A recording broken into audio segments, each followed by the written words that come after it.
और मैं अपने YouTube चैनल में आप सभी का स्वागत करती हूँ। बेटी विवाह गीत अच्छा लगेगा तो लाइक कीजिएगा, नए हैं मेरे चैनल पर तो सब्सक्राइब कीजिएगा और कमेंट में बताइएगा कैसा लगा मेरा गीत। प्लीज़ आप लोग सपोर्ट जरूर कीजिएगा मुझे।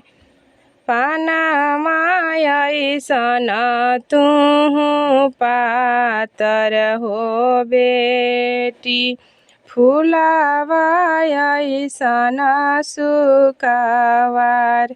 पाना माया ईसना तू पातर ए बेटी, फूलावाया ईसना सुकावार। कह तू ताए बेटी छत्र छवैती हो, कह तू ता सूरुजयलोप, कह तू ताए बेटी छत्र छवैती हो, कह तू ता सूरुजयलोप।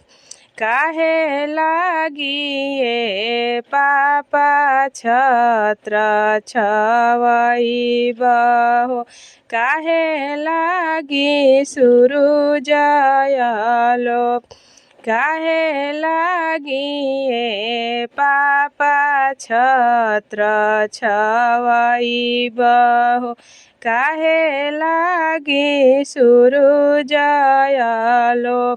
आजु त बानी पापा रौरी महलिया हो, कालु सुन्दर बर के साथ। आजु त बानी पापा रौरी मरौआ हो, कालु सुन्दर बर के साथ। खोरा मन खोरवन बेटी के दूधावा पियवनी हो, दहिया खियौनी छालीदार। खोरा मन खोरवन बेटी के दूधावा पियवनी हो, दहिया खियौनी छालीदार।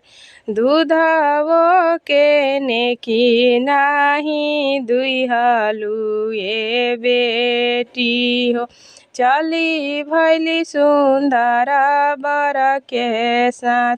दूधवो के नेकी नाही दिहलु ए बेटी हो, चली भैली सुन्दर बर के साथ।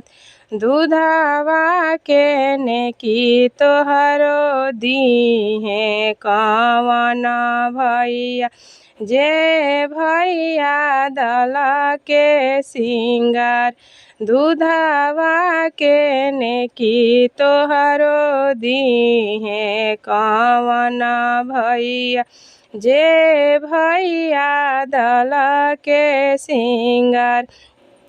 जानत रहल पापा बेटी है पराया हो, काहे कैल एतना दुलार।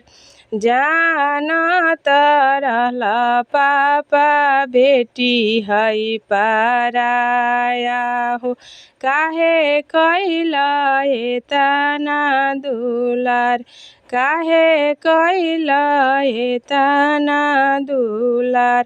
पाना माया ईसना तू पातर ए बेटी, फूलावाया ईसना सुकावार, फूलावाया ईसना सुकावार।